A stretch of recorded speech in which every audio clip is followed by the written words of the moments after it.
Pink mid night run അതിജീവനത്തിൻ്റെത് കൂടിയായിരുന്നു. ഒരു വർഷമായി ക്യാൻസറിനോട് പൊരുതുന്ന മരട് സ്വദേശി അജിത സ്ത്രീ മുന്നേറ്റത്തിന്റെ ഉത്തമ മാതൃകയായി. രോഗങ്ങളെ ഭയന്ന് വീടിനുള്ളിൽ ഒതുങ്ങിക്കഴിയരുതെന്ന് അജിത 24-നോട് പറഞ്ഞു. ആൻമരിയ സണ്ണി തയ്യാറാക്കിയ റിപ്പോർട്ടിലേക്ക്.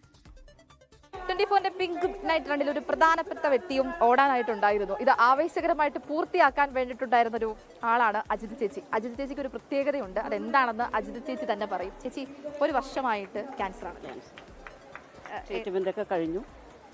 ഒരു മാസമുള്ള ട്രീറ്റ്മെൻറ്റ് കഴിഞ്ഞിട്ട് ഞാൻ ഡോക്ടറിൻ്റെ അനുവാദത്തോടു കൂടി ഓടുന്നു. എൻ്റെ 15ാമത്തെ മാരത്തോണാണ് എൻ്റെ ഈ അസുഖം വന്നിട്ട്. അപ്പോൾ എല്ലാവർക്കും ഒരു പ്രചോദനമാവട്ടെ എന്ന് കരുതിയാണ് ഞാനിങ്ങനെ ഓടുന്നത്. എനിക്കിഷ്ടമല്ല ഇങ്ങനെ വീടിന് അടങ്ങിയിരിക്കുന്നത്. സുഖം മുന്നിൽ കിടക്കാൻ പറ്റില്ലല്ലോ. അപ്പോൾ നമ്മുടെ എനർജി എപ്പോഴും നല്ല എല്ലാവർക്കും ഒരു കരുത്താവണം. അതിനുവേണ്ടി ഞാൻ ശ്രമിക്കുന്നത്. എന്താ സമൂഹത്തോട് പറയാനായിട്ട്? എല്ലാവരും, ഞാൻ പറഞ്ഞില്ലേ, ആരും അസുഖമൊന്നും പറഞ്ഞ് ഇരിക്കരുത്. വയ്യ എന്ന് ഒരിക്കലും പറയാൻ പാടില്ല. എനർജിയായിട്ട് തന്നെ ഇരിക്കണം.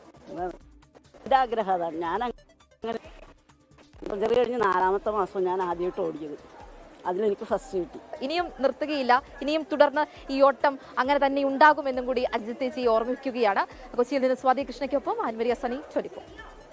ലോകത്തെവിടെയായാലും ഏത് സമയത്തും 24 വാർത്തകളും ഓഗ്മെന്റഡ് റിയാലിറ്റി പാക്കേജുകളും എക്സ്പ്ലെയിനറുകളും വിശദമായി കാണാൻ ഞങ്ങളുടെ യൂട്യൂബ് ചാനൽ നിങ്ങൾക്ക് സബ്സ്ക്രൈബ് ചെയ്യാം.